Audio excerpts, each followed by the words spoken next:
gumption. Some gumption. He was gumpted. And on the word gumption, we go live across America, the world, and parts of the known universe. Yes, parts of the known universe. I mean, that's we don't know which parts though. That's the problem that we are experiencing. But good morning, Michael Knight. How the heck are you? As they say, parts is parts. That's a quote from the chicken business. Is that a chicken parts? Purdue, is that a Purdue quote?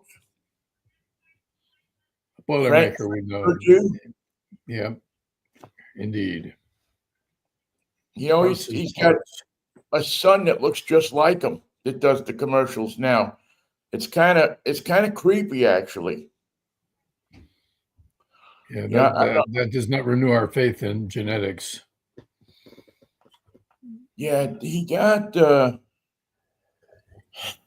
It's a funny family, but they are the undisputed chicken kings of the East Coast, I believe now the West Coast also, where Foster, the guy who used to own the Tacoma Rainiers, was, and we met him, Foster. He was the chicken king for a long time. Chicken a la king. Chicken a la king, but he wasn't a creamy sauce. He was an arroz con pollo kind of plate. You know, a little spicy, a little hot, little upset all the time. I'm for that. I prefer that over chicken a la king, I would say. Yeah, you know, I always liked chicken a la king, and tuna a la king was always a favorite of mine too when I was a kid. I loved them. They used to use those little in the summer camp I went to. They used to have tuna a la king on Fridays, and they had these little LeSueur peas that looked like shriveled up. Baby peas. The little baby peas. They looked like they hadn't grown up yet. But they were delicious. They had a different taste to them than the regular peas. That's why Jeffrey Epstein loved that type of pea. Yeah, I love peas. I mean, I think it's an underrated vegetable. It's good stuff, tasty, and always welcome in the mix. Yeah, I mean, who have you ever run into that doesn't like peas? Oh, kids, 5-year-olds, 6-year-olds. Yeah, but that's because they don't know nothing yet. They don't know anything. 9, they're mixing the peas up in the mashed potatoes. And what do they prefer above all the other food groups? Chicken tenders. Chicken tenders, yes. Chicken tenders. You know, I mean, it's huge, chicken. The chicken tenders business. I mean, they got restaurants that are opening up and serving chicken tenders alone. There would be no way for the generations of America to actually grow up if it weren't for chicken tenders. What children in this country ate before chicken tenders were marketed is a mystery to me. Nobody can answer that question. Toast, maybe. Did they eat toast? Did they have cereal? It's hard to describe what the food choices would be like if you take chicken tenders off the menu for kids.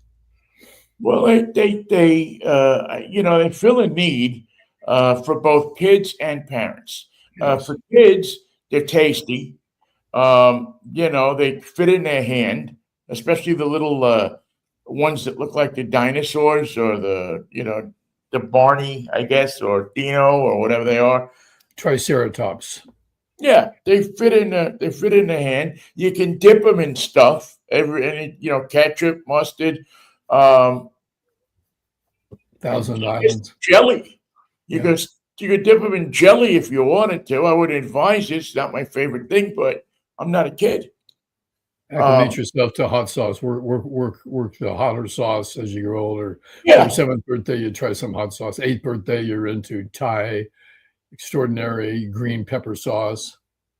Yeah, by the time you hit 10, man, you're full on into the good hot Louisiana stuff, man. You're and good luck to you. Yeah, and then the Cholula or whatever that stuff is, that you're going through all the different sauces. But speaking of East Coast brands, I saw something yesterday that I didn't believe. I thought I was having a New York Winn-Dixie flashback. I saw Utz potato chips in Pasadena, UTZ. I've Yeah. never seen. No, I'm a potato chip freak, and I've never seen Utz potato chips in California in my life. Well, you know, it's funny. When I was in New York, before I left New York, Utz was just starting. They were a Pennsylvania brand, and they were just starting to make inroads in the New York market. For years and years and years, Wise potato chips They were are. the only potato chip in the market. You know, there was, I mean, maybe you went in a supermarket and you found Lay's or you found something like that. But really, the only potato chip for years was Wise. You know, from the regular standard potato chip to the onion and garlic to the barbecue. Those were probably the top three. As a matter of fact, for a while before they went under, Big Lots was carrying Wise potato chips. So I walked into a store here because I'll tell you how much I liked Wise potato chips. When I would go to New York, I would have to ship my sister back a case of Wise potato chips because for She was some going through reason, withdrawal. yeah, they couldn't go on an airplane because of the way the bag was packed. It did something to the flavor or something, or exploded the bags or something. Anyway, so Wise was like the number one potato chip. Dipsy Doodles, they used to make, and Cheese Doodles they used to make, and they were made in Brooklyn. You know, you could go down to the Wise potato chip factory and get yourself a bag of Wise potato chips. Just ask one of the people on the loading dock. And then they moved, some food conglomerate bought Wise and moved them out of New York. I think they moved them to Pennsylvania. Oh, big mistake. And no, you know what? Actually, the quality hadn't changed, but I don't think the marketing was the same because about a year or two after I left New York and I went back on one of my several trips back to New York, I saw a sign in Shea Stadium that said Utz potato chips. And I was wondering, like, what the hell is that? What's the nuts? They had Utz and they had Charles chips, which was these chips that came in a can. No. Yeah. Not like Pringles. They weren't, they weren't Pringles, but they came in a can, and they were unusual. And I never saw anybody with any. I saw a supermarket, but I never seen anybody walking down the street with a So can. unusual. So unusual. No one would eat them. Yeah, and the Y still dominated the market. But then I saw Utz starting to get the valuable shelf space in the supermarkets. They were buying in. Yeah, they were, because that shelf space is valuable. You got to bribe the manager. You got to, there's a lot of things that go on to get even a row of your product in, and to get an end cap, forget about it. You got to buy the guy a new car to get an end cap. But and then all of a sudden, I started to see people eating more and more Utz and less Wise. So whatever their marketing campaign, whatever their way of getting into the New York market, they figured it out. And I think I don't know what's the largest potato chip in New York, but I would have to say now I think it's probably Utz. It's just buy the outfield fence. That's the way to win the heart of an America potato chip eater or a Manhattan potato chip eater. Yeah, well, it's funny. I wonder if Manhattan still goes for Wise. Potato chip loyalties aren't divided. I think they're more divided by price than anything else. It's funny because a bag of potato chips is supposed to be 10 cents. That's what they were when we were growing up. Then they went up to 15 cents, then a quarter, then up from there. I don't know what a small bag of potato chips is now, probably 99 cents. Well, it depends if you buy like the Cape Cod special vinegar blend. It'll cost you $3 or $4 a bag. Was the other, salt and vinegar was the other Wise flavor. that were most popular. And then they had like I said, the cheese doodles and the dipsy doodles. Dipsy doodles was like a Frito, only greasier, if you could imagine that. More dipsy and less doodle. More dipsy, less doodle. It coated your stomach with some kind of oil, of which to this day we don't know No one what will it know. is or how it got there. But No one will know. No. it was good. See, now you have me interested. Now I got to find out. I got to ask Google here if it can tell me the largest selling potato chip in New York. I would still have to. Probably a national brand like Lay's. No,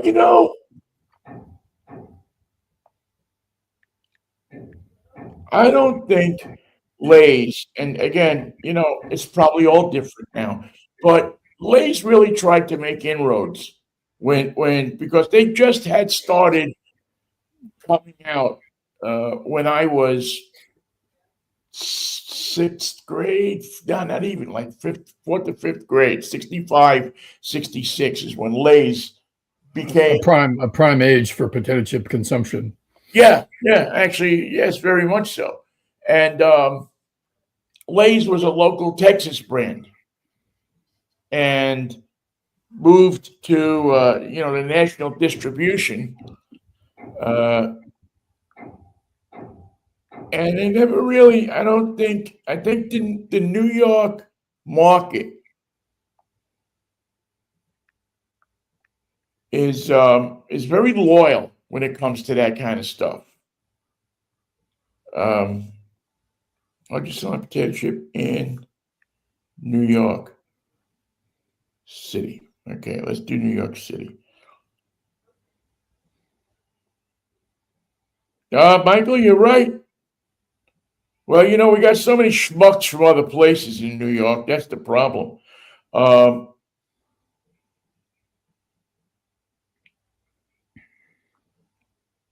So if you're a schmuck, New York's a good town for you. Yeah, probably. Okay, other popular options in New York City: Cape Cod, Utz, and Wise. But this Cape is Cod's good stuff. Yeah, this is not backed up by facts and figures, though. This is like an AI type of thing that they now have on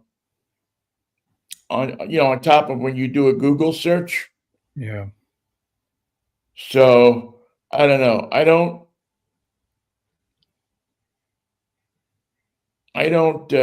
trust AI. I don't. Actually, there's a website for New York chips. Believe it or not. New York chip. Bon Appetit says, "Oh yeah, I saw this. They don't test Wise. So how could they be? Because Wise is really a regional brand. I mean, it's a Northeast, and it's really not even a Northeast. It's much more because I remember you would go like to Boston, or you'd go down to Washington or Baltimore, and you wouldn't see No Wise.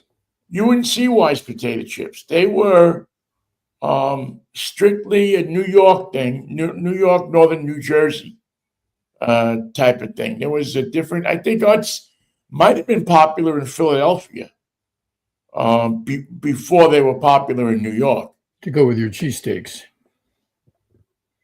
What did the people eat potato chips with their cheesesteaks? And I've never noticed. I never did. Or do they eat potato salad? Or now one for the whiz, man. I mean, that was a meal. I mean, I didn't need anything on the side. A full on cheesesteak with a whiz and extra peppers, and you were good, man. That's a load. That's a meal. Yeah, you didn't need anything else. I mean, you got that hunk of Italian bread. You got the good, thin skirt steak for the cheesesteak. You got the whiz. Although some people get them with the provolone or the cheddar cheese or whatever. But I was always, when I was in Philly, I was a whiz guy. Outside of Philly, provolone. Yeah, because you don't want to order provolone out loud when you're standing online. Oh, no, no, And, no, no. You're and okay you, with ordering. You're okay to ordering. Just don't sit there online at Pat's and start thinking about it. You gotta come correct when you get online for your cheesesteak. You can't go up there like people go into Starbucks and they sit there and look at the menu and what do you well, recommend? I'm looking for something sort of hot, but not too hot, with yeah, coffee in it, but not too many flavors. yeah, you've been to Starbucks a million times, but you got to sit there and figure, well, should I have a cappuccino? And then of course you throw the barista off, the order taker off by ordering it not in the Starbucks language, by in just normal human being language. I'll have a large latte. You mean a venti? Yeah, I don't That's know. I want to I look. don't know. Why do I want a 20? Give me a big cup. I don't. You call it what you want, but just make sure that by the time it gets to the counter, it's got 2% milk and 3 or 4 Splendors. When they Otherwise, and 4 shots. when they ask me what milk I want, I always say yak milk. And do they look at you in a strange way? I say be cautious as you milk the yak. That's my only advice to you. Yeah, they kick sideways. A lot of things can go wrong when you milk a yak. They kick sideways.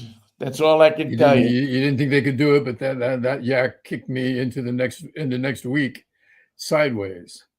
It's got 180-degree bop on its swivel hips for sideways kicks. Yeah, you don't mess with the yak, man. It's that simple. And if you want any training, my advice is do not stand behind the horse. Why?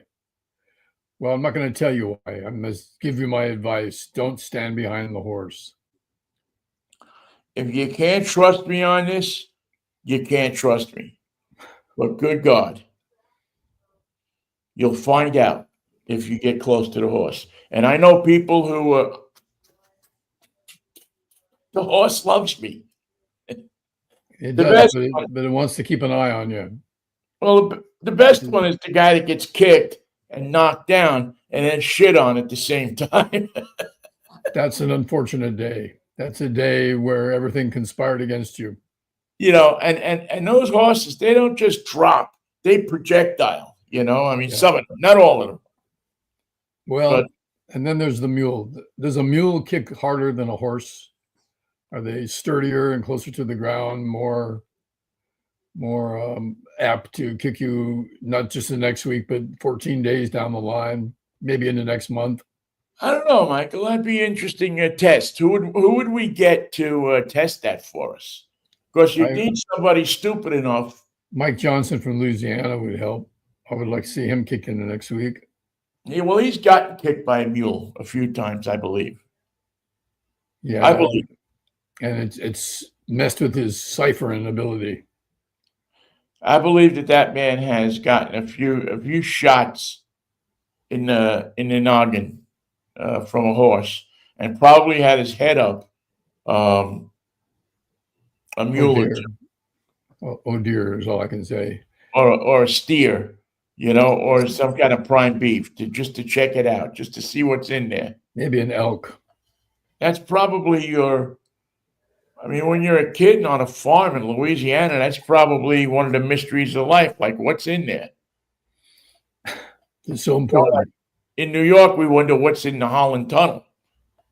And with good reason. Yeah. In Louisiana, there's no Holland Tunnel.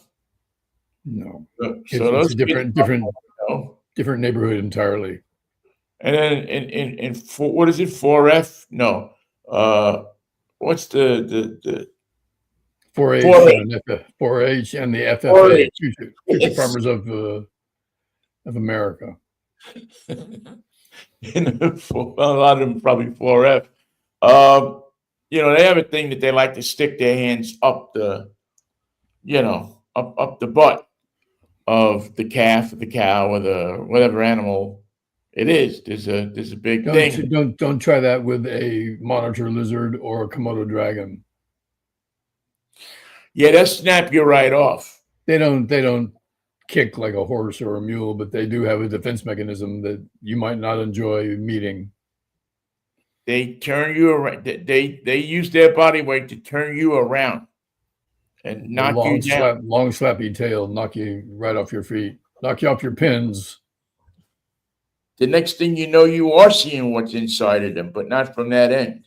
No, not from that not the same angle. It's a sad day when the last thing you see in life is a alligator's tonsils. Well, last time we talked, you were in Carlsbad, California. Now you're in San Mateo, California. What did you see in your travels between the two spots? Far south to nearly the Mexican border, and now heading into the wilds of the Bay Area. Heading north, and it was a nice ride, a beautiful ride. I spent some time yesterday going up to Malibu because I wanted to take a look at the the damage at the places that were there that are no longer there. And it was an unforgettable sight. You'll never see anything, to drive along PCH, and and they have the speed limit on PCH at 25 miles an hour. So you're forced to drive slow. It's not like you just, you slow down and you look. Everybody goes, except for idiots in pickup trucks that feel a need to do 50 through that area. It's a dangerous speed on PCH. Yeah, I mean it's why can't you respect something, anything? I mean, is there just no respect in your life to say I'm going to drive up, and I'm talking about traffic in the middle of the day. I didn't go there at 1 o'clock in the morning or something when there's nobody out. Still can be pretty busy. It is because you have contractors all over the place. You still have building inspectors. You have all sorts of different people that are trying to rebuild the area. And especially on that side, on the ocean side of PCH, where those houses are gone, they're working on a thin strip of land. People, you don't realize until you look at those places, until you look at them stripped away from their foundations, how much how those houses are hanging over just a very thin strip of land. It used to be a pretty busy neighborhood, but there was a lot of everything. Now there's a lot of nothing in a lot of places. Well, I was surprised at how normal, in many ways, the land side, the not the coast side, but the land side, which was also affected. Matter of fact, the fire had to hit the land side to go to the coast side. That's where the fire came from the land side to the coast side. And I took some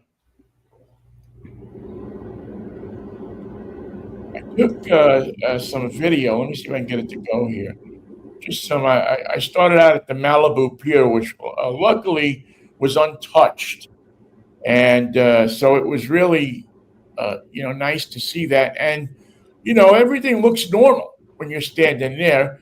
Gas prices are normal. I mean, if you like to pay $6 a gallon, that's good. But the fishing pier and everything, people were out on it. People were fishing.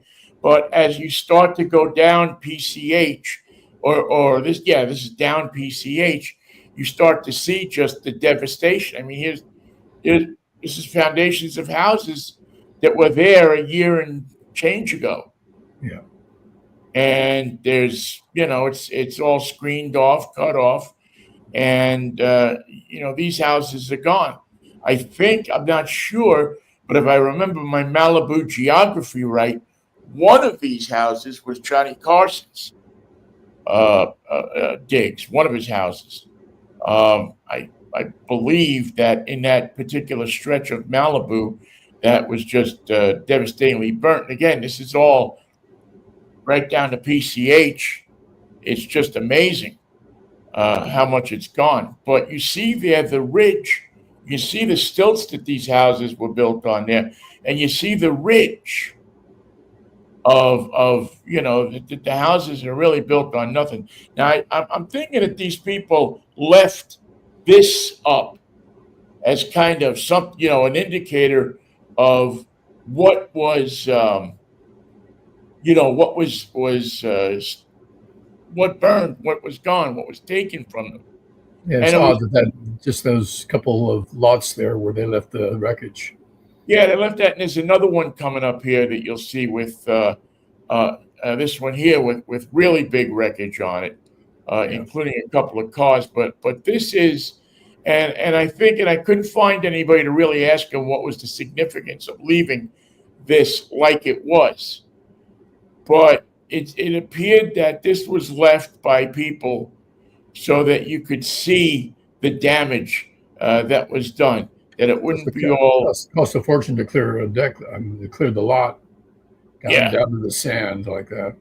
Yeah, and the Army Corps of Engineers is out there. They have to clear the lots. There's nobody else. A contractor cannot come in to Malibu, into Pacific Palisades, into Altadena, and those areas that were burnt down until the Army Corps of Engineers signs off on what was on their clearing the lots for toxins and all the different kinds of material that can be placed there because of a fire. Yesterday, Donald Trump lied to the American people once again, saying that California was a mess and he had to release the water. He had released the water that had been prevented from coming down. Where it was, how it came down, how he released it. What the hell is he talking about? Makes no sense whatsoever. The fires in California the whole event wouldn't have transpired the same way if we had just let the water come down. The water which he released himself days later. And it's total nonsense. There's no water being held anywhere. There's no way to release water that comes down from anywhere. Anybody with half a brain would never voted for that schmuck, but for him to continually refer to the water that he personally released to help California is one of the most preposterous lies that he's told. And if all his lies are that easy to figure out, how can America possibly listen to a word that prick has to say? Well, it's an insult. It's an insult to anybody that's that experienced that fire. It meant to be. Well, to the firefighters and to the people that worked hard. Now, you may disagree or agree with the mayor. You may say that maybe the plan wasn't the best plan that they had to put out the fire. Maybe they left it. They went away. But that's not the first time that's happened. That's a fairly common occurrence in California, that they go to remember the windstorm that came with the fire. Right. Remember, the windstorm came first, because I watch LA News, and I saw the weather people saying, "Oh, the Santa Ana Inns are kicking up. Don't put any flames out. This and that and the other thing." For him to blame people, the fire department, the management of the fire department, those people did the best they could do.